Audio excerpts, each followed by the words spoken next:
Assalamualaikum warahmatullahi wabarakatuh. Perkenalkan, nama saya Rahma Miarana, NIM 19060023. Video ini dibuat untuk memenuhi tugas kuliah Sejarah Pemikiran Ekonomi yang dibimbing oleh dosen Bapak Alphonse Trianto, SE, ME. Baiklah, langsung saja masuk kepada pembahasan materi. Sesuai ajaran Keynes, akibat perekonomian yang memanas pada tahun 1973, harga-harga pangan dan bahan baku mulai naik, menyebabkan terjadinya goncangan pada sisi penawaran. Perekonomian mulai lesu, produksi berkurang, pengangguran semakin tinggi, dan saat bersamaan inflasi juga meninggi, diiringi oleh naiknya harga-harga secara umum.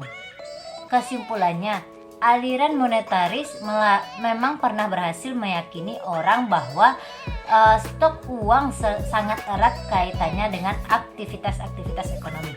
Tetapi penerapan kebijakan ekonomi sesuai dengan pandangan monetaris tidak dijalankan dengan sepenuh hak di Amerika Serikat.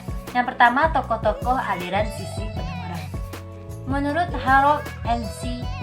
Core dan Thomas Willett pada tahun 1983, aliran sisi penawaran dapat dibedakan menjadi dua kelompok.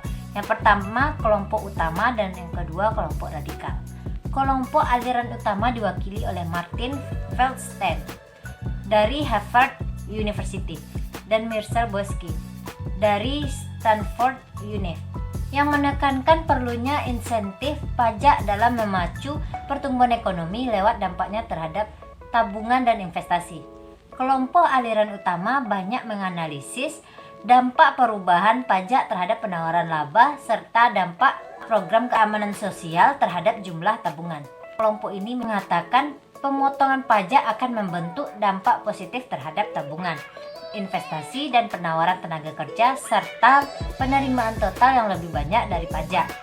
Secara keseluruhan dapat dikatakan aliran sisi penawaran muncul pada tahun 1970-an dan populer pada tahun 80-an di masa pemerintahan Reagan di Amerika Serikat.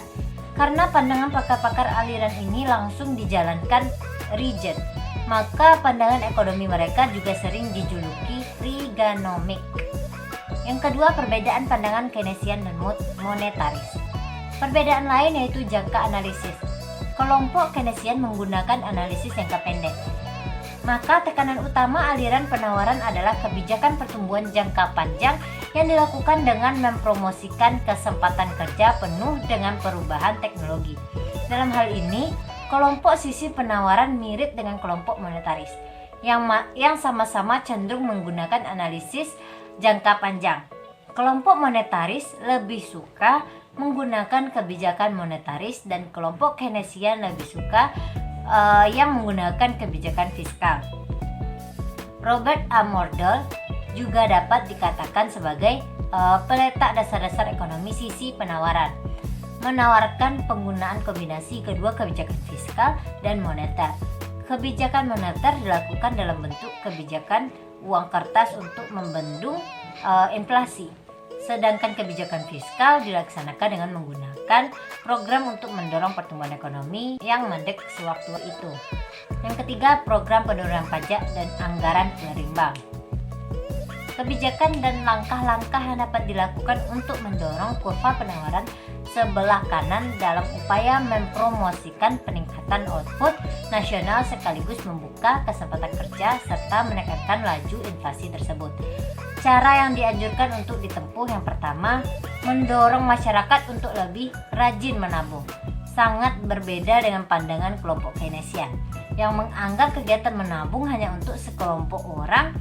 Jika dilakukan, semua orang akan memberikan dampak negatif terhadap perekonomian nasional. Sedangkan kelompok sisi penawaran, kemungkinan besar tabungan masyarakat akan terkumpul dana untuk investasi dan mendorong kebijakan produksi.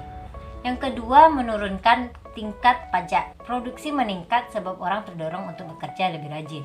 Nah, yang ketiga, mendorong masyarakat untuk lebih berani dalam mengambil risiko dalam berusaha. Perlu dilakukan dengan menurunkan tingkat pajak dibarengi langkah-langkah deregulasi di bidang perekonomian, sehingga pengusaha terdorong melakukan investasi dan menggali inovasi. Nah, yang keempat, mendorong mobilitas angkatan kerja. dilakukan dengan memperhatikan program bantuan sosial dari pemerintah. Jika program bantuan dihapus, orang akan terpaksa mencari kerja. Yang kelima, mendorong masyarakat untuk lebih banyak bekerja di sektor real, yaitu mengarahkan masyarakat untuk lebih banyak bekerja di sektor yang betul-betul tampak hasilnya dalam peningkatan output nasional.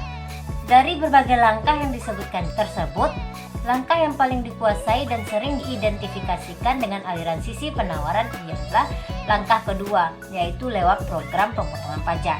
Pakar-pakar aliran sisi penawaran percaya bahwa pemotongan pajak tidak akan menyebabkan berkurangnya produksi nasional, tetapi justru akan meningkatkannya. Pakar-pakar aliran ini percaya bahwa program pemotongan pajak akan menguntungkan semua pihak. Banyak hasil studi yang menunjukkan bahwa hasil-hasil yang dicapai dari berbagai program pengeluaran pemerintah tidak memberikan predikat yang buruk sekali. Karena program itu pemerintah membatasi pengeluaran pemerintah, ialah dengan mengurangi pemasukannya. Dengan cara yang paling ampuh untuk mengurangi penerimaan pemerintah ialah dengan mengurangi beban pajak.